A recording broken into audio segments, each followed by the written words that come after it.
Hi everyone, good evening. மத்தியமா புக்கில் உங்கள் மத்தியமா புக்கில் பேஜ் நம்பர் 93 ஸ்டூடெண்ட்ஸ் செகண்ட் பேப்பரில் 4th கொஸ்டினுக்கான போர்ஷன். கஹானியில் நம்ம இதுக்கு முன்னாடி 3 பார்த்துருக்கோம். 4th கொஸ்டின் பேப்பரில் 4th கொஸ்டினுக்கான 10 மார்க் கொஸ்டின் எஸ்ஏ பார்த்துக்கிட்டு இருக்கோம். அதில் இதுக்கு முன்னாடி 3 பார்த்துருக்கோம். இப்போ 4th லெசன் பார்க்க போகிறோம். அதோட எஸ்ஏ பேஜ் நம்பர் 93 செகண்ட் பேப்பரில் 4th கொஸ்டினுக்கானது. ராஜ திலக் கி தயாரி பாட்கா சாராம்ஸ் லிக்கியே.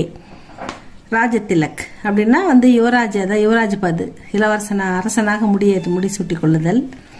அதுதான் அதுக்கு தயார் பண்ண சொல்கிறாங்க. அந்த பாடம் தான் இது. மகாராஜ் தசரத் பூடே ஹோ கயே தே. தசரத மகாராஜாவுக்கு வயதாகிவிட்டது. பூடேன்னா வயதாகிவிட்டது. वे अब अपना राज्य भार राम को सौंप देना चाहते थे. அவர் வே அந்த தசரத் மகாராஜா அப் இப்பொழுது அப்னா தன்னுடைய ராஜ்யத்தை ராம்கோ ராமனுக்கு சௌம்ப் தேனா ராமனிடம் ஒப்படைக்க விரும்பினார். சாகத்தே தே.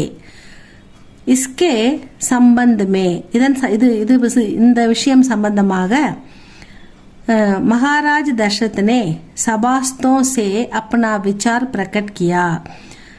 தர்பார்ல சபையோர்களிடம் இந்த விஷயத்தை தெரிவிக்கிறார். இந்த எண்ணத்தை, நான் எனக்கு வயதாயிடுது, என்னால் பார்த்துக்க முடியல, அதனால் நம்ம ராமனுக்கு ராஜாபிஷேகம் பண்ணிடுவோம், அதனால் ராமனுக்கு பட்டாபிஷேகம் செய்து வைக்கலாம், எனக்கு உடம்பு முடியல, வயதாயிடுது, அதனால் நான் ராமனிடம் ராஜ்யத்தை ஒப்படைக்கப் போகிறேன் என்ற தன்னுடைய கருத்தை சபையோர்களிடம், சபாஸ்தோம் அரண்மனையில் தர்பாரில் அமர்ந்திருக்கும் பெரியவர்களிடம் அப்பனா விசார் தன்னுடைய கருத்தை பிரகட் கியா தெரிவிக்கிறார்.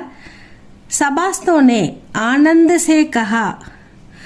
சபையோர்களுக்கு ஒரே ஆனந்தம். ராமர்னா எல்லாருக்கும் பிடிக்கும் இல்லையா, அதனால ராமருக்கு ஒப்படைக்கிறதுனோடனே ரொம்ப மக்களுக்கு, அந்த சபையில் இருக்கிற எல்லாருக்கும் ரொம்ப ஆனந்தம். சபாஸ்தோனே ஆனந்து சே ரொம்ப சந்தோஷமா கஹா சொல்கிறார்கள். ஆப்கா விசார் உத்தம் ஹே.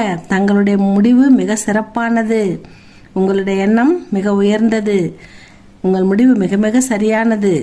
ஆப்கா விசார் உத்தம் ஹே அப்படின்னு சொல்றாங்க. ஸ்ரீ ராமச்சந்திர படே புத்திமான் ஹே. ஸ்ரீ ராமச்சந்திரன் மிகுந்த புத்திசாலி. சபே சாது அவர் சத்தியவாதிக. ஒழுக்கத்தில் மிக சிறந்தவர், ஒழுக்கசீலர். அப்பா அம்மாவுக்கு மரியாதை, எல்லாருக்கும் மரியாதை கொடுக்கின்ற அன்பானவர்.